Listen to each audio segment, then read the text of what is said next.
যে তারা যে রিচার্জ করবে এই রিচার্জটি অবশ্যই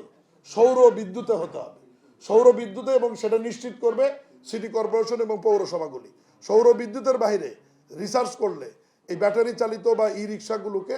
আমরা রেজিস্ট্রেশন দেব না এবং নবায়ন করব না। আর ব্যাটারি চালিত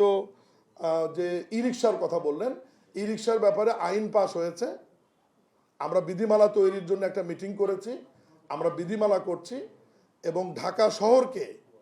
আমার মনে হয় যে এটা আমরা আরেকদিন বলি, এটার সাথে ওটা কন্ট্রাডিক্টরি হয়ে যাবে। ওটার ব্যাপারে আমি কাল বা পরশু আপনাদেরকে ডেকে বিস্তারিত আমরা বললে, সংক্ষেপে শুধু এইটুকুই বলি যে ব্যাটারি চালিত ই রিক্সাগুলি আমাদের স্থানীয় সরকার মন্ত্রণালয়ের অধীনে সিটি কর্পোরেশন এবং পৌরসভার আওতায় আমরা রেজিস্ট্রেশনের আওতায় নিয়ে আনতেছি এবং সেখানে কিছু শর্ত দেওয়া হবে যে তারা যে রিচার্জ করবে এই রিচার্জটি অবশ্যই সৌর বিদ্যুতে হতে হবে, সৌর বিদ্যুতে, এবং সেটা নিশ্চিত করবে সিটি কর্পোরেশন এবং পৌরসভাগুলি। সৌর বিদ্যুতের বাইরে রিচার্জ করলে এই ব্যাটারি চালিত বা এবং এদের রেজিস্ট্রেশন এখন থেকে বিআরটিএ দিবে না, সিটি কর্পোরেশন দেবে এবং জাতীয় সংসদে এটার জন্য আইন পাস করা আছে এবং সেই আইনের আলোকে আমরা বিধিমালা তৈরি করছি যে রেজিস্ট্রেশন ফি কত হবে, নবায়ন ফি কত হবে, এবং রেজিস্ট্রেশন এবং নবায়নের পূর্ব শর্ত আমরা দিয়েছি, সেটি হচ্ছে বুয়েট সরকারি ইঞ্জিনিয়ারিং ইউনিভার্সিটি এবং জেলা পর্যায়ে আমাদের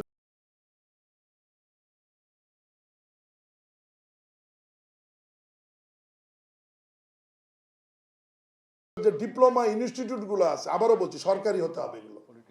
পলিটেকনিক্যাল ইনস্টিটিউট, সরকারি পলিটেকনিক্যাল ইনস্টিটিউটের আমাদের যে অটোমোবাইল শাখা আছে,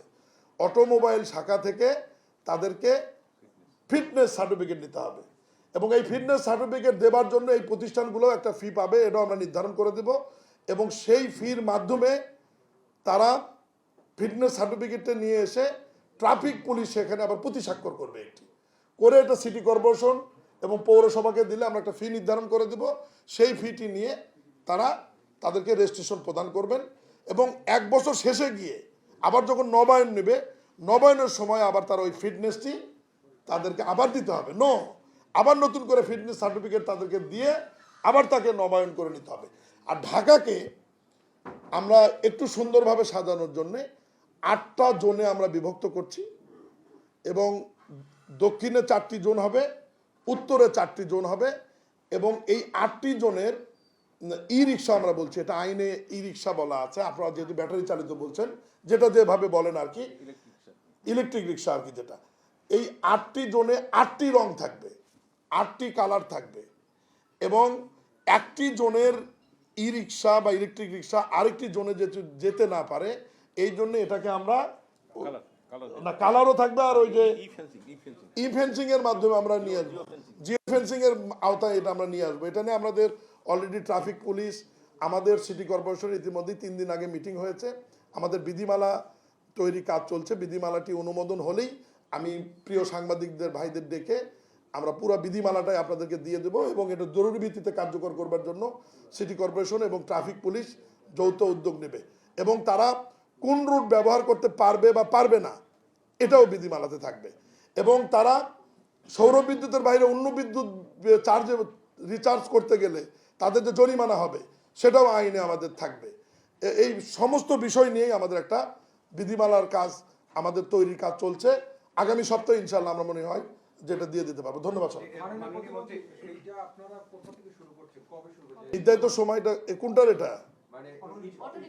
অটো রিক্সাটা বিধিমালাটা হবে তো আগে, বিধিমালাটা হলে বিধিমালা সিটি কর্পোরেশনকে দিলে তখন তো তারা আইনগতভাবে কার্যকরী তারা যেতে পারবে। আমাদের বিধিমালা প্রণয়নের কাজ চলছে, আমাদের প্রাথমিক মিটিং আমরা সমাপ্ত করেছি এবং বিধিমালাতে কি কি থাকবে এই বিষয়টি নিয়ে আমরা বুয়েটের যে আমাদের বিশেষজ্ঞ, ঢাকা ট্রাফিকের যে প্রধান, 2 সিটি কর্পোরেশন প্রাথমিক অবস্থা আমরা তাদেরকে নিয়েছিলাম এবং মন্ত্রণালয়ের পক্ষ থেকে আমরা প্রাথমিক মিটিং গত 4 দিন আগে সমাপ্ত করেছি। আমরা বিধিমালা প্রণয়নের কাজ চলছে, এই বিধিমালাটি মাননীয় প্রধানমন্ত্রী এবং আইন মন্ত্রণালয়ের কাছ থেকে আমরা ভ্যাটিং করে নিয়ে বিধিমালাতে দেওয়ার সাথে সাথে এটা কার্যকারিতা শুরু হবে ইনশাআল্লাহ। আমি বলি আবার, এটা শুধু ঢাকা না, 13টি সিটি কর্পোরেশন, 330টি পৌরসভা এবং সারা বাংলাদেশের সমস্ত উপজেলাতেই তারা রেজিস্ট্রেশনের আওতায় আসবে, আইনের আওতায় আসবে এবং নবায়নের আওতায় আসবে।